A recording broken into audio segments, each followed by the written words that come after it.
Di awal film, kita diperkenalkan dengan Jimmy, seorang kapten pasukan khusus. Jimmy bersama dengan timnya, sedang menyerbu markas geng mafia, yang menjalankan bisnis perdagangan manusia. Setelah berhasil menyusup ke dalam markas, Jimmy langsung menugaskan pasukannya, untuk melakukan penembakan secara serentak. Alhasil, semua anggota geng mafia tersebut, berhasil mereka ratakan. Triumph over evil.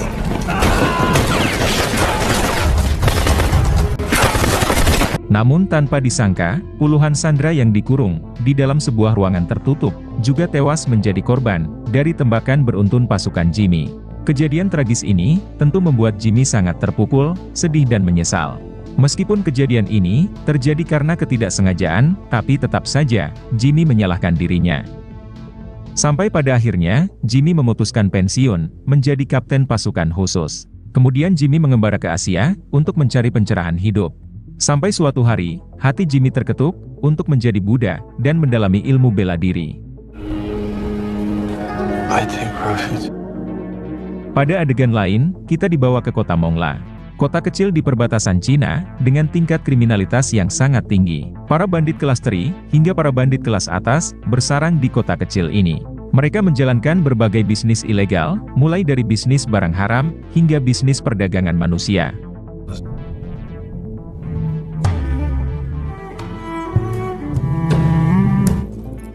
Berpindah pada 10 tahun kemudian, yang memperlihatkan Jimmy, kini sudah menjadi guru bela diri, sekaligus tabib pengobatan alternatif. Di desa kecil tempat Jimmy menetap, Jimmy mengabdikan sisa hidupnya, membantu rakyat kecil di sana.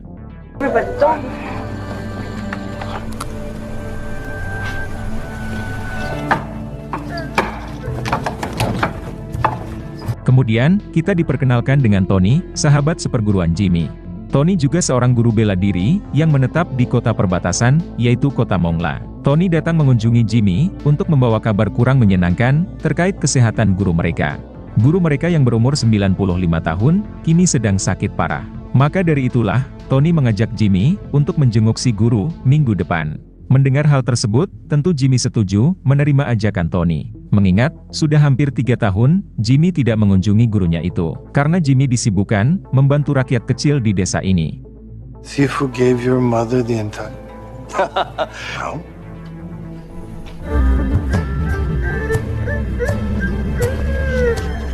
Kemudian, Tony mengajak Jimmy bertarung, seperti yang biasa mereka lakukan dulu. Mengingat, mereka sudah lama sekali, tidak saling adu kekuatan.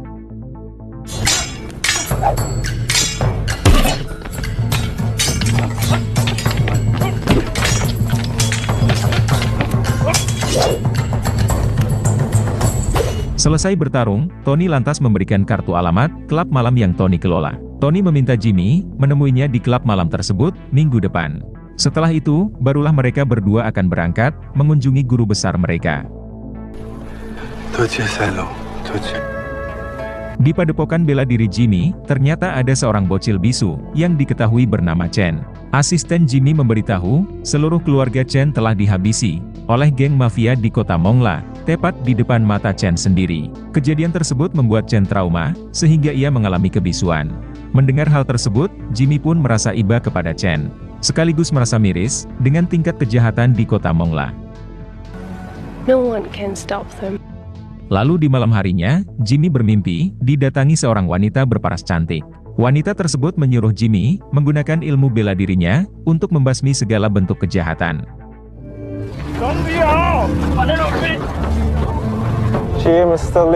Pada adegan lain, kita diperkenalkan dengan Johan, yang seorang tangan kanan bos mafia. Saat ini Johan bersiap akan menghabisi seorang bandar, yang diketahui bernama David.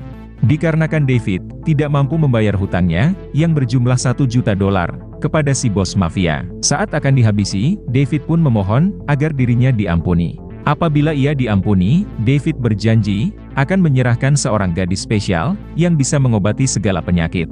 Diketahui kalau gadis tersebut, menetap di kampung David, dan telah berhasil menyembuhkan banyak warga.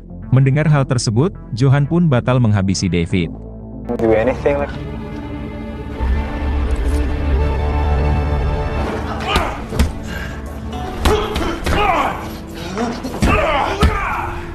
Kemudian, Johan membawa David menghadap si bos mafia, yang diketahui bernama Markus.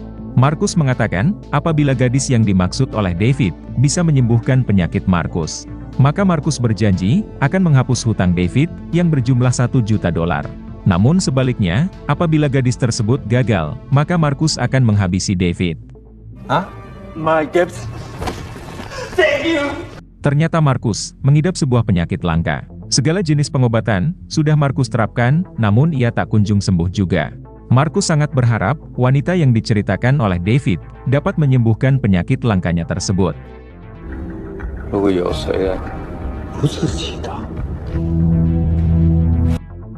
Berpindah ke Jimmy, saat sedang dalam perjalanan, ia malah ditantang berduel oleh seorang petarung sombong. Awalnya Jimmy enggan meladeni petarung ini. Akan tetapi, petarung ini malah menghina dan mengancam akan menghadapi Jimmy. Sehingga dengan terpaksa, Jimmy menjawab tantangan si petarung. Practice foolish again.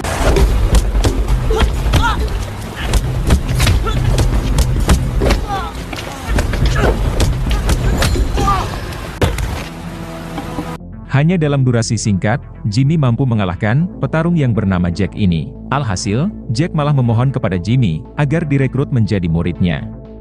Fine. 对不起 Zack, you can fine. 收我为徒吧。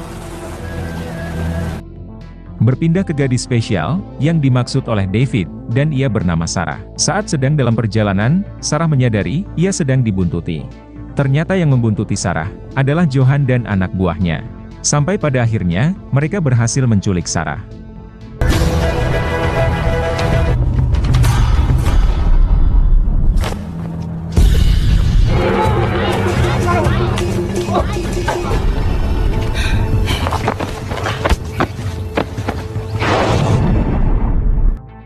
Berpindah ke Jack, yang sudah diangkat oleh Jimmy menjadi murid barunya.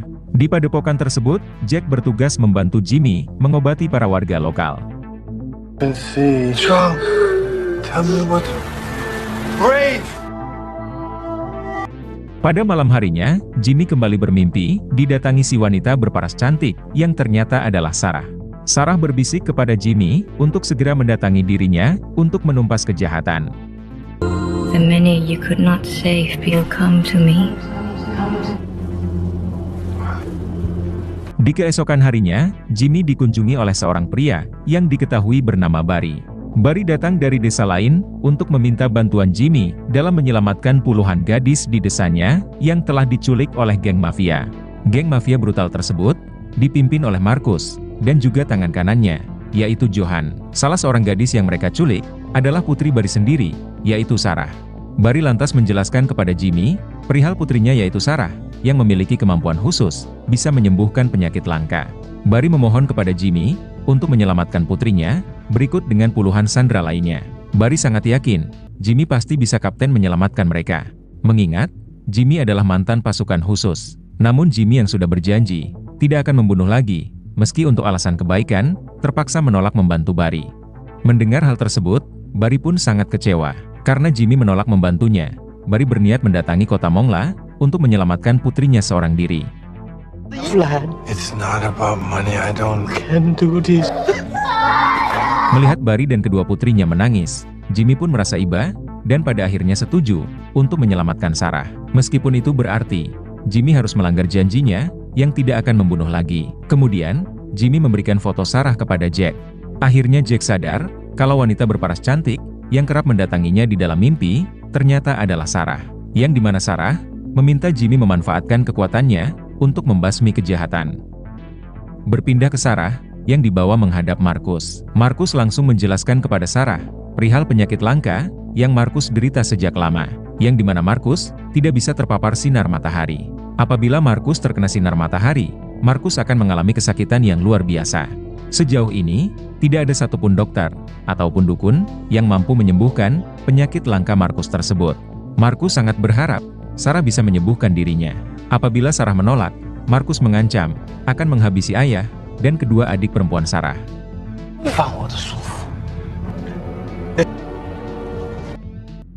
Berpindah ke Jimmy, yang sedang dalam perjalanan, menuju ke kota perbatasan, yaitu kota Mongla, untuk menyelamatkan Sarah.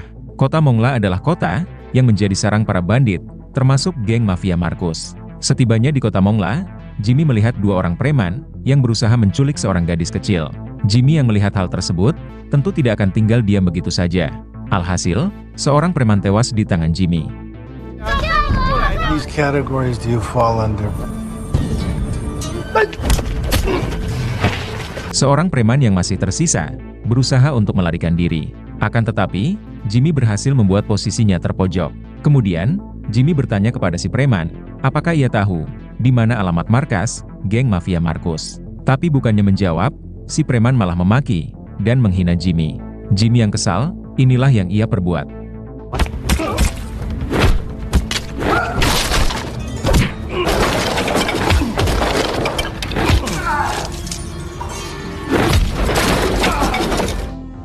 Berpindah ke Tony, yang dibuat kesal oleh seorang pelanggan yang telah mengasari pelayannya. Secara baik-baik, Tony meminta si pelanggan meminta maaf kepada pelayannya tersebut. Tapi bukannya minta maaf, si pelanggan sombong ini malah semakin menghina pelayan Tony. Sehingga membuat Tony semakin emosi, hingga inilah yang ia perbuat.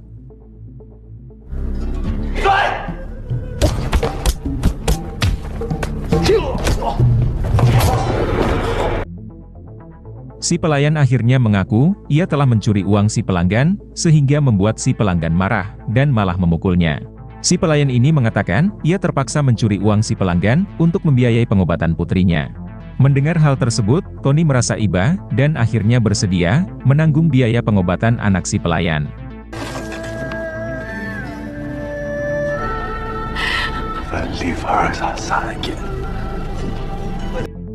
Di malam harinya, Jimmy menemui Tony.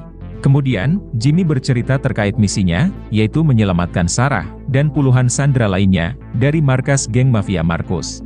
Mengetahui akan hal itu, Tony pun sedikit kaget. Karena markas geng mafia Markus dijaga dengan sangat ketat oleh puluhan anak buah bersenjatanya. Akan sangat sulit apabila Jimmy bertindak sendiri dalam misi ini. Menanggapi itu, Jimmy lantas mengatakan dirinya tidak akan bertindak sendiri. Jimmy akan meminta bantuan tim lamanya, yaitu tim pasukan khususnya dulu, yang kini sudah beralih profesi, menjadi tim tentara bayaran.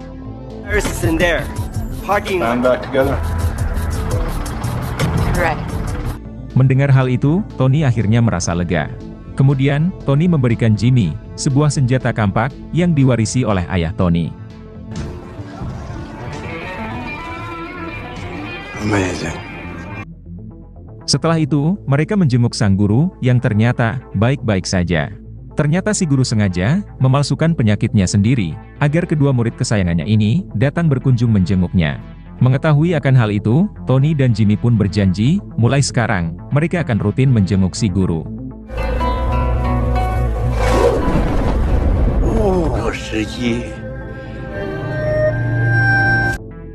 Pada malam harinya, Jimmy berkumpul bersama tim tentara bayaran untuk membahas strategi mereka dalam menyelamatkan Sarah.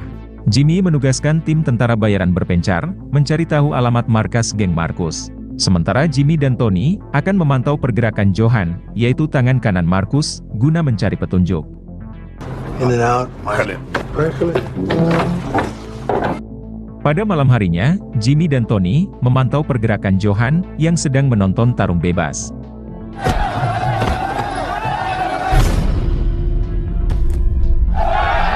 Namun ternyata, Johan menyadari kehadiran Jimmy, sehingga mereka berdua saling menatap tajam ke arah satu sama lain. Di keesokan harinya, saat berada di toko obat, Jimmy didatangi oleh Johan. Ternyata Johan adalah teman satu perguruan Jimmy. Akan tetapi, Johan dibuang dari perguruan karena sikapnya yang angkuh, sombong dan brutal. Sedangkan Jimmy sendiri menjadi murid kesayangan sang guru karena sikapnya yang adil dan rendah hati, sehingga membuat Johan iri. Kemudian, Jimmy menjelaskan tujuannya datang ke kota Mongla, yaitu untuk menyelamatkan Sarah, sekaligus menghabisi Markus, berikut dengan seluruh antek-anteknya, termasuk Johan sendiri. Mendengar hal itu, tentu Johan pun semakin murka, dan ia langsung menyerang Jimmy.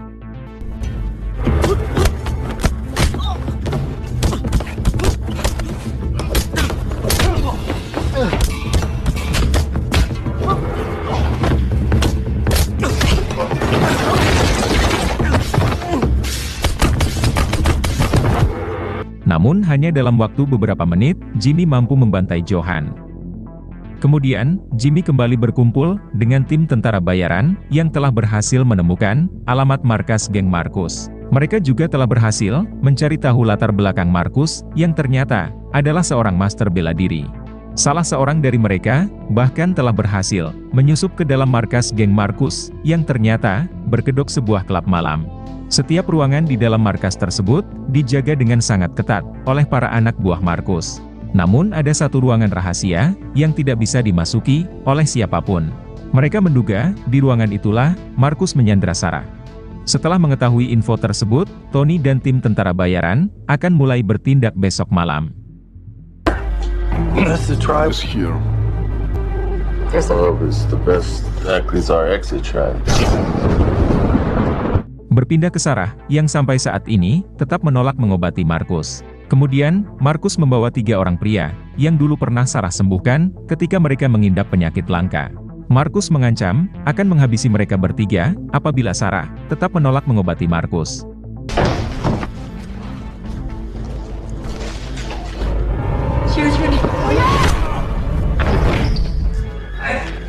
One more cut. Pada saat yang sama, Jimmy, Tony dan tim tentara bayaran menyusup ke dalam markas geng Markus dengan cara berpencar. Di dalam markas tersebut, Jimmy melihat para wanita korban penculikan dipekerjakan secara paksa sebagai wanita penghibur. Kemudian, 2 orang anak buah Markus datang untuk mencegat Jimmy, sehingga baku tembak sengit tidak bisa lagi dihindari.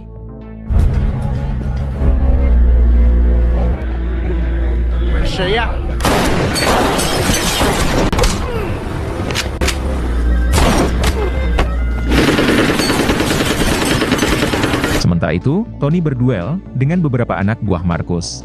Alhasil, semua anak buah Markus berhasil mereka bantai.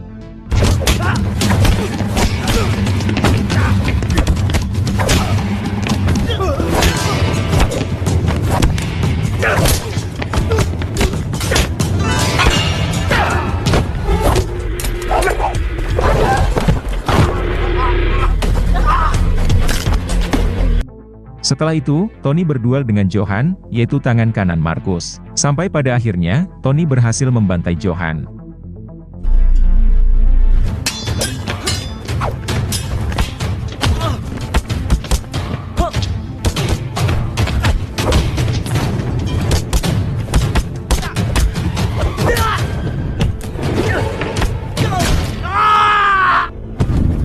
Markus yang bersembunyi di ruang VIP, menjadi sangat murka, karena semua anak buahnya telah tewas. Kemudian, Jimmy masuk ke ruangan tersebut, dan berhadapan langsung dengan Markus. Markus yang murka, langsung menyerang Jimmy, hingga duel sengit pun, tidak bisa lagi dihindari.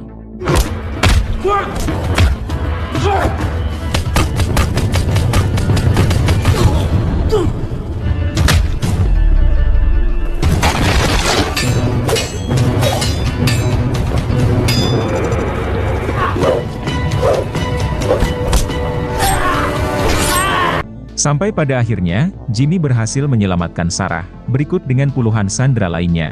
Kemudian, film pun selesai.